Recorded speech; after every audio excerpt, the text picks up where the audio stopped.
गंग गणपते नमः। आप सभी का आपके अपने चैनल पर बहुत बहुत स्वागत है। आप सभी पर ईश्वर की कृपा सदा बनी रहे। हिंदू धर्म में अमावस्या तिथि बहुत पावन मानी गई है। साल में 12 अमावस्या की तिथियां पड़ती हैं। सबका अपना महत्व है, लेकिन शनि अमावस्या बहुत विशेष मानी जाती है। दरअसल जो अमावस्या शनिवार के दिन पड़ती है उसे शनि अमावस्या के नाम से जाना जाता है। इसे शनिश्चरी अमावस्या भी कहा जाता है। शनि अमावस्या हर साल में 1 या 2 बार ही आती है। अमावस्या तिथि के दिन ही भगवान शनि देव का जन्म माना जाता है। शनि देव के प्रकोप से मुक्ति पाने के लिए इस दिन शनि देव की पूजा की जाती है। साल की पहली शनि अमावस्या चैत्र माह की अमावस्या है। हिंदू पंचांग के अनुसार 28 मार्च को शाम 7:30 पर अमावस्या की तिथि शुरू होगी। वहीं इस तिथि का समापन अगले दिन 29 मार्च को शाम के 4:30 पर होगा। हिंदू धर्म में उदया तिथि मानी जाती है। ऐसे में 29 मार्च को शनि अमावस्या मनाई जाएगी। शनि अमावस्या का दिन शनि देव के प्रकोप को शांत करने और शनि दान के लिए सबसे अच्छा दिन माना गया है। इस दिन शनि देव से संबंधित चीज़ों का दान करना अत्यंत शुभ माना जाता है। शनि अमावस्या के दिन शनि देव जी को प्रसन्न करने के लिए उन पर सरसों के तेल में तिल डालकर चढ़ाना चाहिए। शनि देव जी से जुड़ी काली चीज़ों का दान करना चाहिए। इस दिन शनि देव जी का अभिषेक और उनके मंत्रों का जाप भी करना चाहिए। इस दिन पीपल के पेड़ के नीचे सरसों के तेल का दीपक जलाना चाहिए और 7 बार परिक्रमा करनी चाहिए। ऐसा करने से आप शनि दोष, पितृ दोष और काल सर्प दोष को शांत कर सकते हैं। पितृ तर्पण, श्राद्ध, भगवान श्री हरि विष्णु जी और भगवान शिव जी की पूजा के लिए यह दिन बहुत ही खास माना जाता है। धार्मिक मान्यताओं के अनुसार आज के दिन गंगा स्नान एवं दान करने से मनुष्य को जीवन में सफलता प्राप्त होती है और पितृ प्रसन्न होते हैं। आज के दिन चैत्र मास की अमावस्या की कथा को सुनने से मनुष्य के सभी पाप और संकट दूर हो जाते हैं तथा उसकी मनोकामनाएं पूर्ण होती हैं। तो आज आइए सुनते हैं चैत्र अमावस्या की बड़ी ही दुर्लभ कथा। अतः इन सभी कथाओं को बड़ी ही श्रद्धा और प्रसन्नचित्त मन से पूरा अवश्य सुनिए। पुराणों में वर्णित कथा के अनुसार भगवान सूर्य देव की 2 पत्नियां थीं, संज्ञा और छाया। संज्ञा भगवान विश्वकर्मा की पुत्री थी। जब इनका विवाह सूर्य देव से हुआ तो वह सूर्य के तेज को सह नहीं पा रही थी। एक दिन देवी संज्ञा अपने प्रतिरूप छाया को ले आईं और उसे अपनी जगह रहने के लिए कह दिया। छाया सूर्यदेव की पत्नी बनकर रहने लगी। दूसरी ओर संज्ञा खुद धरती पर अश्वरूप में आकर विचरण करने लगी। सूर्यदेव के तेज को छाया भी सह नहीं पा रही थी।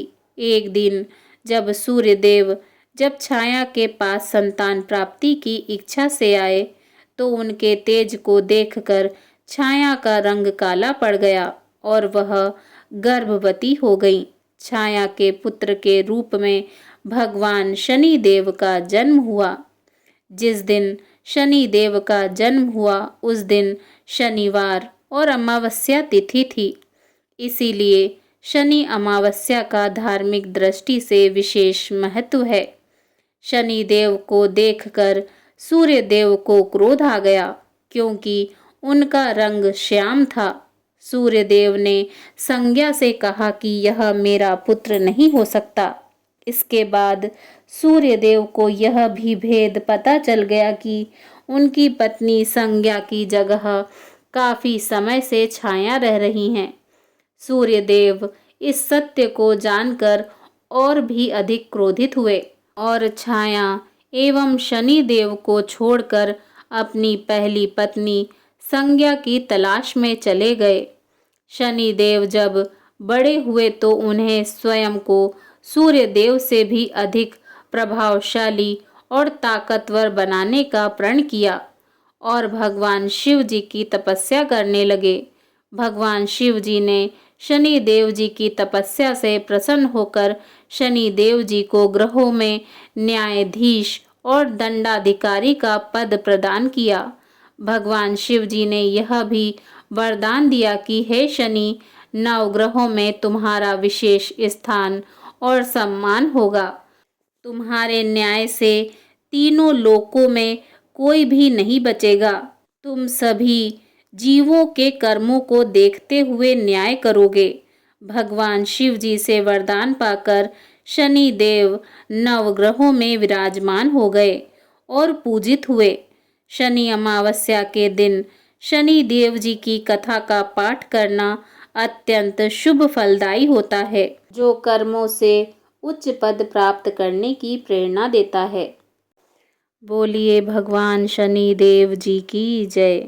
दूसरी व्रत कथा। एक समय समस्त प्राणियों का हित चाहने वाले मुनि नैमिषारण्य में एकत्र हुए। उस समय व्यास जी के शिष्य सूत जी शिष्यों के साथ भगवान श्री हरि का स्मरण करते हुए वहां आए। समस्त शास्त्रों के ज्ञाता श्री सूत जी को आया देखकर महातेजस्वी सोनकादि मुनियों ने उठकर श्री सूत जी को प्रणाम किया। मुनियों द्वारा दिए आसन पर सूत जी बैठ गए। हे ऋषियों, युधिष्ठिर आदि पांडव जब वनवास में अनेक कष्ट भोग रहे थे, उस समय उनके प्रिय सखा भगवान श्री कृष्ण उनके पास पहुँचे। युधिष्ठिर ने भगवान श्री कृष्ण का बहुत आदर किया और सुंदर आसन पर बैठाया। भगवान श्री कृष्ण जी बोले, हे युधिष्ठिर, कुशल पूर्वक तो हो? युधिष्ठिर ने कहा, हे प्रभु, आपकी कृपा है, आपसे कुछ छिपा नहीं है। कृपा कर कोई ऐसा उपाय बतलाएं जिसके करने से यह ग्रह कष्ट न व्यापे, इससे छुटकारा मिले। यह शनि ग्रह बहुत कष्ट देते हैं। भगवान श्री कृष्ण बोले, राजन, आपने बहुत ही सुंदर बात पूछी है। आपसे एक उत्तम व्रत कहता हूँ, सुनो। जो मनुष्य भक्ति और श्रद्धा युक्त होकर शनिवार के दिन भगवान शंकर जी का व्रत करते हैं, उन्हें शनि की ग्रह दशा में कोई कष्ट नहीं होता, उनको निर्धनता नहीं सताती तथा इस लोक में अनेक प्रकार के सुखों को भोग कर अंत में शिवलोक की प्राप्ति होती है। युधिष्ठिर बोले, हे प्रभु, सबसे पहले यह व्रत किसने किया था? कृपा करके इसे विस्तार पूर्वक कहें तथा इसकी विधि भी बतलाएं।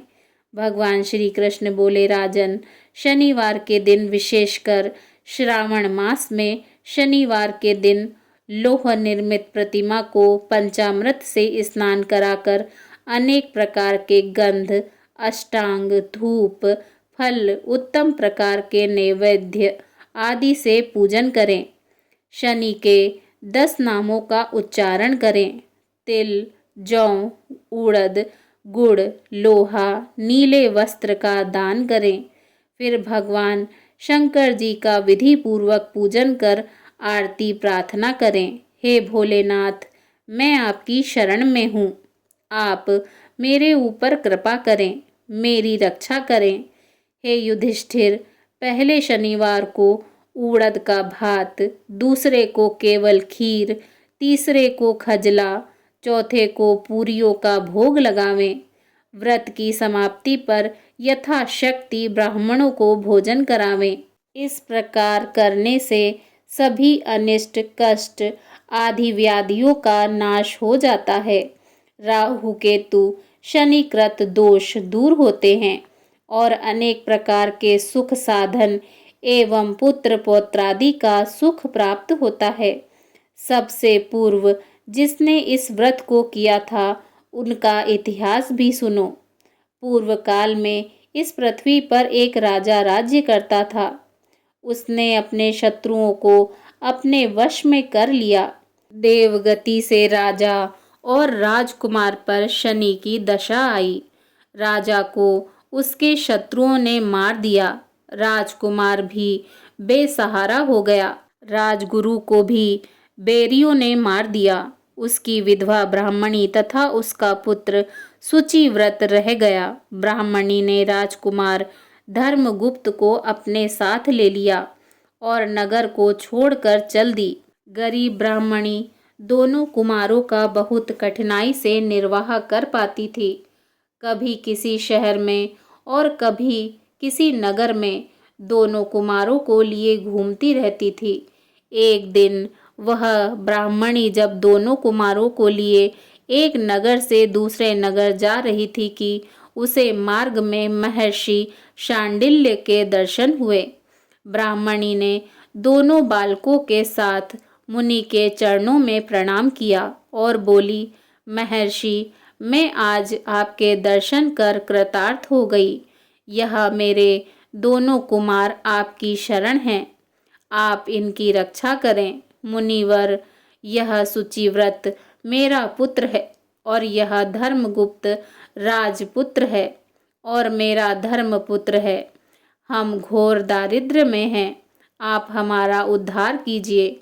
मुनि शांडिल्य ने ब्राह्मणी की सब बात सुनी और बोले, देवी, तुम्हारे ऊपर शनि का प्रकोप है, अतः आप शनिवार के दिन व्रत करके भोले शंकर जी की आराधना किया करो, इससे तुम्हारा कल्याण होगा।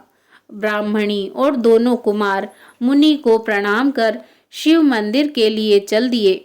दोनों कुमारों ने ब्राह्मणी सहित मुनि के उपदेश के अनुसार शनिवार का व्रत किया तथा शिव जी का पूजन किया।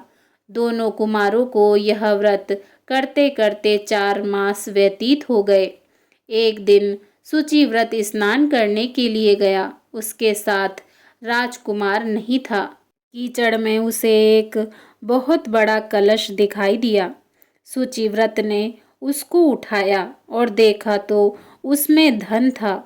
शुचिव्रत उस कलश को लेकर घर आया और माँ से बोला, हे माँ, भगवान शिव जी ने इस कलश के रूप में धन दिया है। माता ने आदेश दिया, बेटा, तुम दोनों इसको बांट लो। माँ का वचन सुनकर शुचिव्रत बहुत ही प्रसन्न हुआ और धर्मगुप्त से बोला, भैया, अपना हिस्सा ले लो।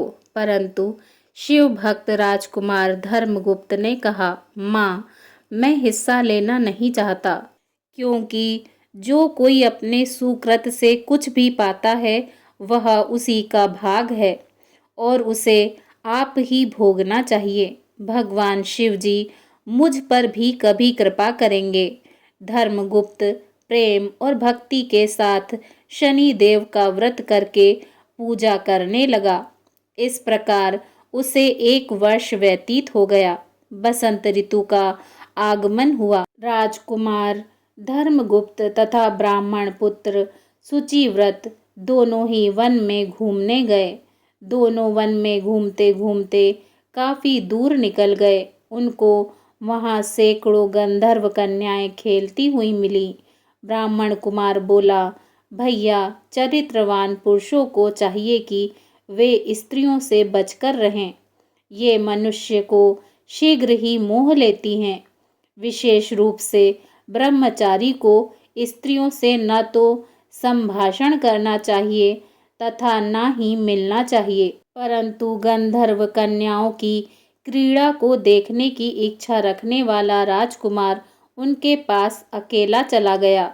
गंधर्व कन्याओं में से एक सुंदरी उस राजकुमार पर मोहित हो गई और अपनी सखियों से बोली, यहाँ से थोड़ी दूर पर एक सुंदर वन है, उसमें नाना प्रकार के फूल खिले हैं।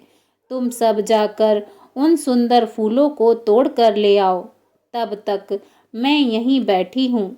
सखियाँ उस गंधर्व कन्या की आज्ञा पाकर चली गईं और वह सुंदर गंधर्व कन्या राजकुमार पर दृष्टि गड़ा कर बैठ गई। उसे अकेला देखकर राजकुमार भी उसके पास चला आया। राजकुमार को देखकर गंधर्व कन्या उठी और बैठने के लिए कमल पत्तों का आसन दिया।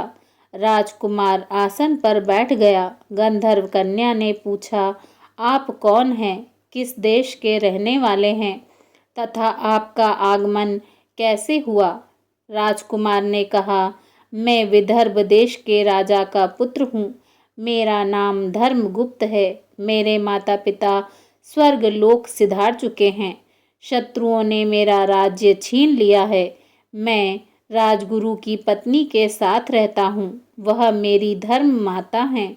फिर राजकुमार ने उस गंधर्व कन्या से पूछा, आप कौन हैं? किसकी पुत्री हैं? और किस कार्य से यहाँ पर आपका आगमन हुआ है? गंधर्व कन्या ने कहा, विद्रविक नाम के गंधर्व की मैं पुत्री हूँ।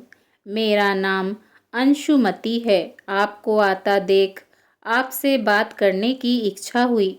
इसी से मैं सखियों को अलग भेजकर अकेले रह गई हूँ। गंधर्व कहते हैं कि मेरे बराबर संगीत विद्या में कोई निपुण नहीं है। भगवान शंकर जी ने हम दोनों पर कृपा की है, इसीलिए आपको यहाँ पर भेजा है। अब से लेकर मेरा आपका प्रेम कभी न टूटे। ऐसा कहकर कन्या ने अपने गले का मोतियों का हार राजकुमार के गले में डाल दिया।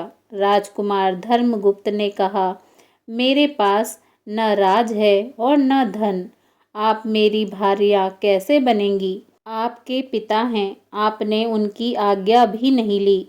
गंधर्व कन्या बोली, अब आप घर जाएं, लेकिन परसों प्रातःकाल यहाँ अवश्य पधारें। राजकुमार से ऐसा कहकर गंधर्व कन्या अपनी सहेलियों के पास चली गई। राजकुमार धर्मगुप्त शुचिव्रत के पास चला आया और उसे सब समाचार कह सुनाया। राजकुमार धर्मगुप्त तीसरे दिन शुचिव्रत को साथ लेकर उसी वन में गया। उसने देखा कि स्वयं गंधर्वराज विद्रविक उस कन्या को साथ लेकर उपस्थित हैं। गंधर्वराज ने दोनों कुमारों का अभिवादन किया और दोनों को सुंदर आसन पर बिठाकर राजकुमार से कहा, राजकुमार, मैं परसों कैलाश पर गौरी शंकर जी के दर्शन करने गया था। वहाँ करुणा रूपी सुधा के सागर भगवान भोले शंकर जी महाराज ने मुझे अपने पास बुलाकर कहा, गंधर्वराज पृथ्वी पर धर्मगुप्त नाम का राजकुमार है। उसके परिवार के लोगों को शत्रुओं ने समाप्त कर दिया है। वह बालक गुरु के कहने से शनिवार का व्रत करता है और सदा मेरी सेवा में लगा रहता है।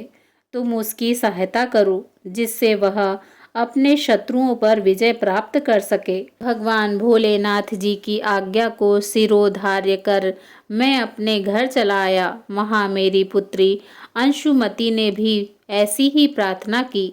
भगवान शिव शंकर जी की आज्ञा तथा अंशुमति के मन की बात जानकर मैं ही इसको इस वन में लाया हूँ। मैं इसे आपको सौंपता हूँ।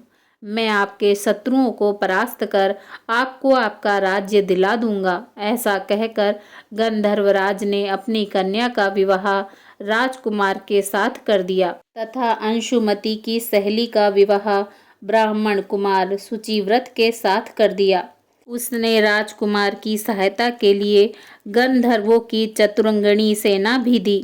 धर्मगुप्त के शत्रुओं ने जब यह समाचार सुना तो उन्होंने राजकुमार की अधीनता स्वीकार कर ली और राज्य भी लौटा दिया। धर्मगुप्त सिंहासन पर बैठा। उसने अपने धर्म भाई शुचिव्रत को मंत्री नियुक्त किया। जिस ब्राह्मणी ने उसे पुत्र की तरह पाला था, उसे राजमाता बनाया। इस प्रकार शनिवार के व्रत के प्रभाव और भगवान शिव जी की कृपा से धर्मगुप्त फिर से विदर्भ राज हुआ। श्री कृष्ण भगवान जी बोले, हे पांडुनंदन, आप भी यह व्रत करें तो कुछ समय बाद आपको राज्य प्राप्त होगा और सभी प्रकार के सुखों की प्राप्ति होगी। आपके बुरे दिनों का शीघ्र ही अंत होगा। युधिष्ठिर ने शनिवार व्रत की कथा सुनकर भगवान श्री कृष्ण जी की पूजा की और व्रत आरंभ किया। इसी व्रत के प्रभाव से महाभारत में पांडवों ने द्रोण, भीष्म और कर्ण जैसे महारथियों को परास्त किया। सबसे बढ़कर उन्हें भगवान श्री कृष्ण जैसा योग्य सारथी मिला तथा छीना हुआ राज्य प्राप्त कर वर्षों तक उसका सुख भोगा और फिर देह त्याग कर स्वर्ग की प्राप्ति की। कथा सुनने के बाद भगवान शनि देव जी की आरती करें। बोलिए भगवान शनि देव जी की जय। ओम शं शनिश्चराय नमः। बोलिए ओम नमः पार्वते पते हर हर महादेव।